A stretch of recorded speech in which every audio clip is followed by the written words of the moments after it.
Today we begin with America's crime wave. Crime rates are up in many cities around the country, and it seems like every week there are new examples of horrific violence committed by people who should have been in prison. The alleged New York subway shooter Frank James is reported to have had a lengthy criminal history, including making terroristic threats. The alleged mass shooter in Sacramento, California, who killed 6 and injured 12, Smiley Martin, had a violent record, including domestic violence and assault. There's an ongoing debate over where blame lies.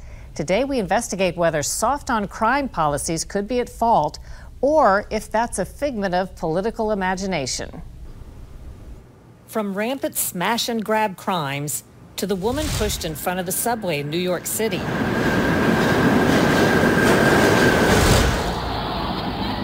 From teens hijacking cars with babies in them to shocking attacks on the street. Senseless crimes captured on camera seem to provide hard evidence of a national crime wave.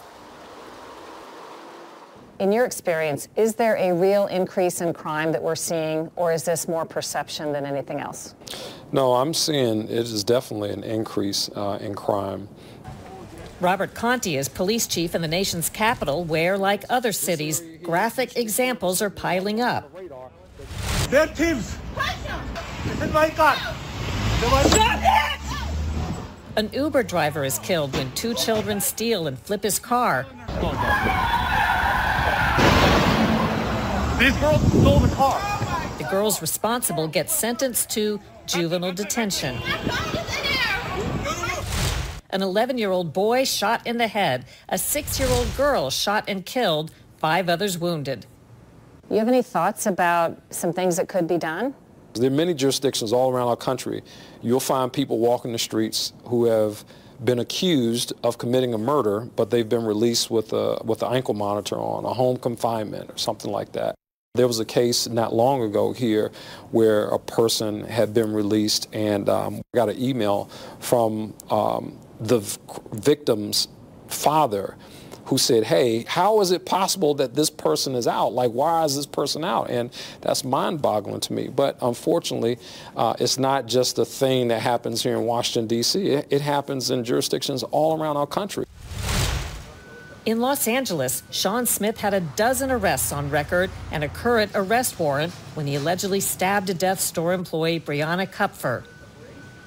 In Wisconsin, Darrell Brooks was charged with beating a woman and running over her with a car.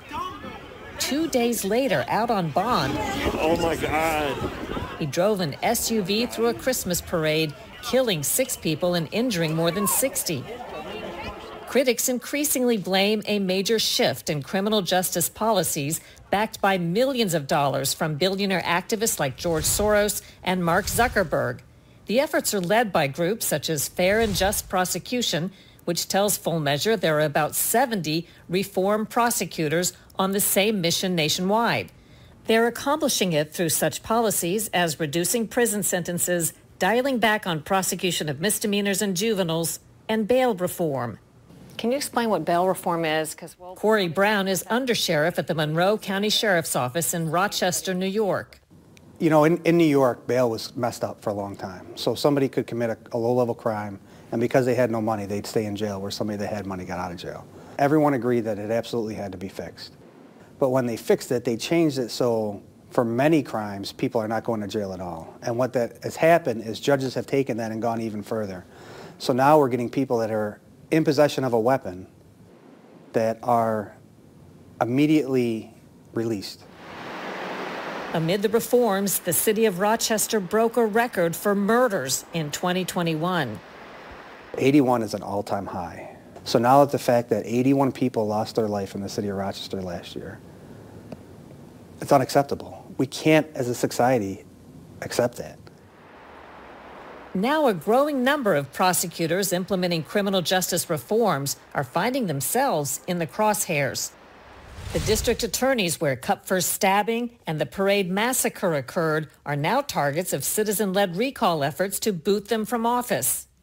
Same with Soros-funded prosecutors in San Francisco and Arlington County, Loudoun County, and Fairfax County in Northern Virginia. George Soros' interests have funded a lot of the elections of people like you, including you. Do you guarantee something in exchange? Steve Descano is Fairfax County, Virginia's Commonwealth attorney.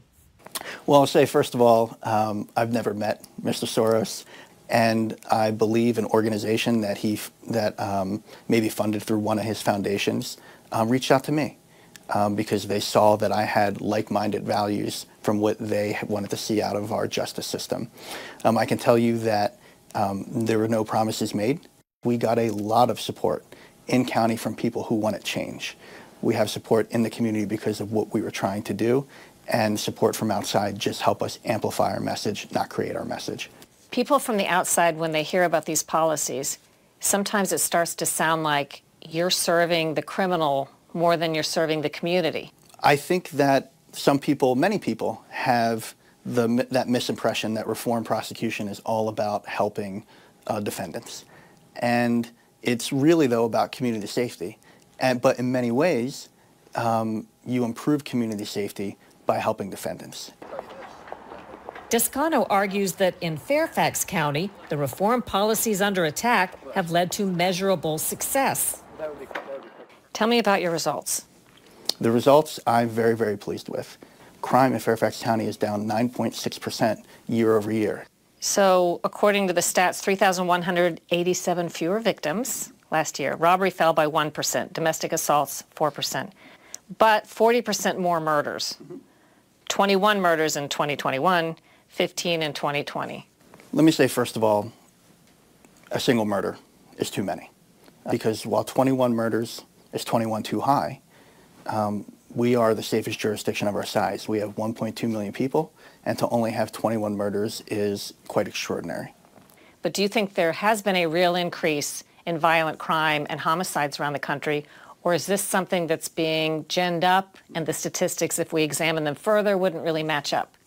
Well, I think particularly homicides and some violent crime, not all violent crime, I think there has been an uptick. Now, the idea that those numbers are being used as a cudgel against reform prosecutors, I think that also is correct. So I think both can be true because I think both are happening. This is a shot detector.